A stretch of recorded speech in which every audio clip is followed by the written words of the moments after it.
If you can't get beyond your body, and your attention is on your body, then you're matter trying to change matter. If you're thinking about your cell phone and your partner or your kids, or none of these are bad, but if you can't get beyond them, they own you.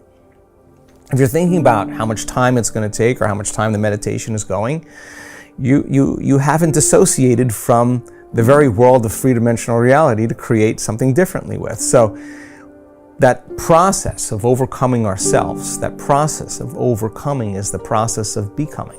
As an example, people stand on the stage, and they tell their testimonials, their stories at our events, whether it's stage 4 cancer, blindness, deafness, MS, lupus, we've seen just about everything. Parkinson's. So many people say, I really believed that this information or that you could actually create a better life for yourself or you could heal yourself. I always believed that it was true, and I saw the testimonials of other people, I've read the information, I saw the scientific research. I just never believed it could happen to me or that I could do it. Now this is a big moment. This is the moment you come out of the bleachers and you get on the playing field, because in order for that person to prove that their mind can affect their body, they would have to show up every day and do the work. If they don't show up, then they don't believe it's possible. They do show up every day, they do believe it's possible, and you keep showing up every day. After a period of time, you start feeling worthy to receive it. And the universe only gives us what we think we're worthy of receiving. So it's the overcoming process that is the becoming process. People who are sick in this work, I can guarantee you with stage 4 cancer that has metastasized to every organ, every tissue, every bone in their body, and they've gotten the diagnosis and the prognosis, I'm sure there were days where they felt fear. And they had to make one of two choices, to either do the work or surrender to fear. And they showed up that day, and they overcame their fear a little bit more and surrendered to love. That's a victory. There were days where I'm certain they didn't feel good. They didn't feel physically good, and I know that it was probably hard for them to think greater than how they felt. They couldn't do that if they were still their body. They would have to get beyond their body in order to change, and they showed up that day and they overcame their body a little bit more. And I'm sure there were days where they had self-doubt. In fact, many of them, their disease got worse before it got better, and they could have easily listened to their family and to the voice in their head that said it's not working. But they showed up anyway, and they did the work, and they overcame their doubt that day. And I know there were days where they thought they didn't have enough time because they had children and work and all kinds of obligations, but they made time. And it was the overcoming that actually created the becoming. And so they weren't visualizing anything. They weren't affirming anything. They were changing. Now, many of them would have a great meditation, get up feeling wonderful, feeling like connected to the emotions of their future, and their sleeping patterns got better, they've had more energy, their pain diminished, but their blood values and their scans were still the same. They didn't say, oh, well, I kind of got a little bit better, but this doesn't work. That would be the old self, returning back to the old personality. They were more concerned about what they still had to change about themselves in order for their health to change. So they realized that many of them, 1 hour of meditation and feeling wonderful, and then spending 15 hours of your remaining day reacting and responding to everyone and everything in your life and believing those thoughts that are just hardwired programs in the brain and acting and behaving like the old self. Genes aren't going to change that way. So all of a sudden now it became practical. I got to get so good at doing this with my eyes closed. I got to do it with my eyes open. Now, this is the big game, because you got to be able to self-regulate. And so what became very practical to them is, now I'm going to rehearse how I'm going to be on the Zoom call. Now I'm going to rehearse how I'm going to be with my children, how I'm going to be with my ex. I'm going to monitor my responses. There's got to be a better way to be. Now the game becomes very real, right? And then they review at the end of the day, when did I fall from grace? When did I lose it? When did I go unconscious? Tomorrow's another lifetime. Tomorrow's I didn't fail. I just went unconscious. Okay, tomorrow I'm going to just work on that one thing. So now they're really working on the process of transformation. It's no longer about their health condition. They're not focused on their health condition. They're focused on change, right? And nothing changes in our life until we change. So when you hear those stories and the person has to really overcome their belief that this could work for everybody else, they just never believed it could work for me. When they get really super aware that the game is about change, and they got to get really good at doing it with their eyes open, and they have to monitor their responses to everyone and everything in their life, because if they don't, their response is actually weakening the organism. They got to catch their thoughts, because that thought that they let slip by could actually knock their brain and body out of homeostasis and turn on the stress response. So now the game changes now, and it takes an enormous amount of energy, and it takes an enormous amount of awareness. And it's not easy, and if it was easy, everybody would be doing it. But you ask that person who stands on the stage, that's the 4-minute mile, about their disease. They'll tell you two things. My disease was my greatest teacher. They'll tell you that.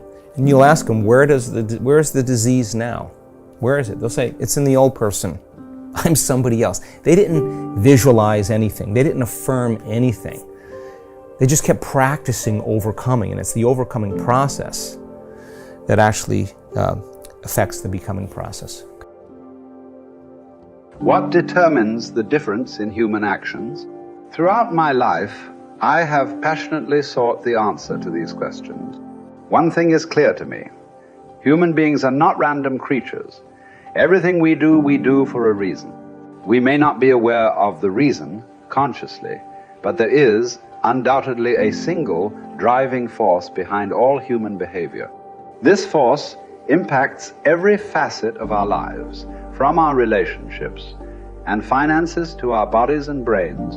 What is this force that is controlling you even now and will continue to do so for the rest of your life? Pain and pleasure. Everything you and I do, we do either out of our need to avoid pain or our desire to gain pleasure. So often, I hear people talk about changes they want to make in their lives, but they can't get themselves to follow through. They feel frustrated, overwhelmed, even angry with themselves because they know they need to take action, but they can't get themselves to do it. There is one elementary reason.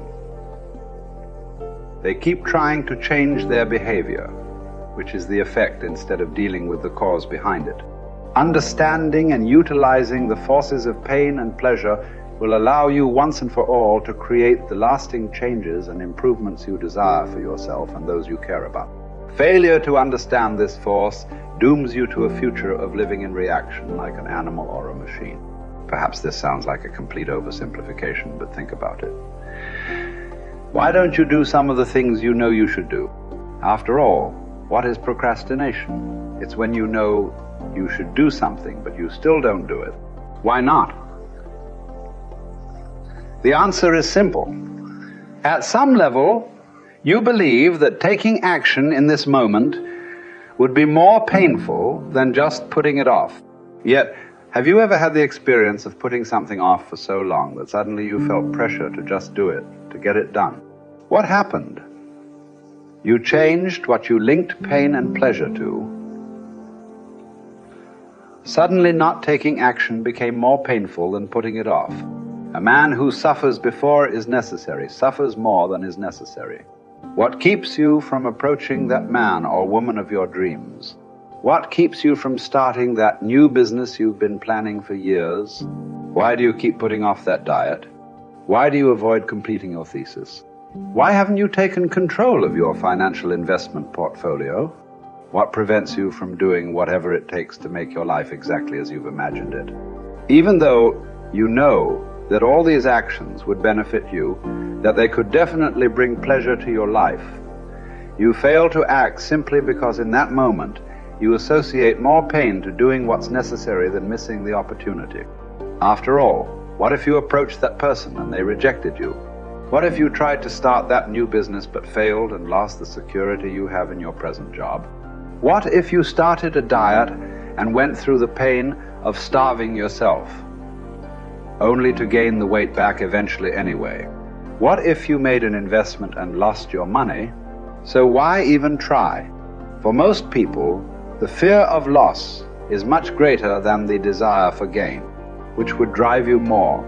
Keeping someone from stealing the $100,000 you've earned over the last 5 years, or the potential of earning $100,000 in the next 5. The fact is that most people would work much harder to hang on to what they have than they would to take the risks necessary to get what they really want from their life. The secret of success is learning how to use pain and pleasure instead of having pain and pleasure use you. If you do that, you're in control of your life. If you don't, life controls you. If we link massive pain to any behavior or emotional pattern, we will avoid indulging in it at all costs. We can use this understanding to harness the force of pain and pleasure to change virtually anything in our lives, from a pattern of procrastinating to drug use. How do we do this? Let's say, for example, you want to keep your children off drugs. The time to reach them is before they experiment and before someone else teaches them the false association that drugs equal pleasure. My wife and I decided that the most powerful way to make sure our kids would never use drugs was to cause them to link massive pain to drugs. We knew that unless we taught them what drugs were really about, someone else might convince them that drugs were a useful way of escaping pain. If we fail to direct our own associations to pain and pleasure, we're living no better than animals or machines, continually reacting to our environment, allowing whatever comes up next to determine the direction and quality of our lives. Our behavior, both conscious and unconscious, has been rigged by pain and pleasure from so many sources. Childhood peers, moms and dads, teachers, coaches, movie and television heroes, and the list goes on. You may or may not know precisely when programming and conditioning occurred. It might have been something someone said, an incident at school, an award-winning sports event, an embarrassing moment, straight as on your report card, or maybe failing grades. All of these contributed to who you are today. I cannot emphasize strongly enough that what you link pain and pleasure to will shape your destiny. As you review your own life, can you recall experiences that formed your neuro-associations and thus set in motion the chain of causes and effects that brought you to where you are today? What meaning do you attach to things? If you're single, do you look upon marriage wistfully as a joyous adventure with your life's mate? Or do you dread it as a heavy ball and chain? As you sit down to dinner tonight, do you consume food matter? Of factly as an opportunity to refuel your body? Or do you devour it as your sole source of pleasure?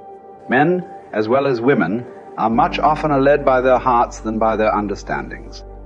Though we'd like to deny it, the fact remains that what drives our behavior is instinctive reaction to pain and pleasure, not intellectual calculation.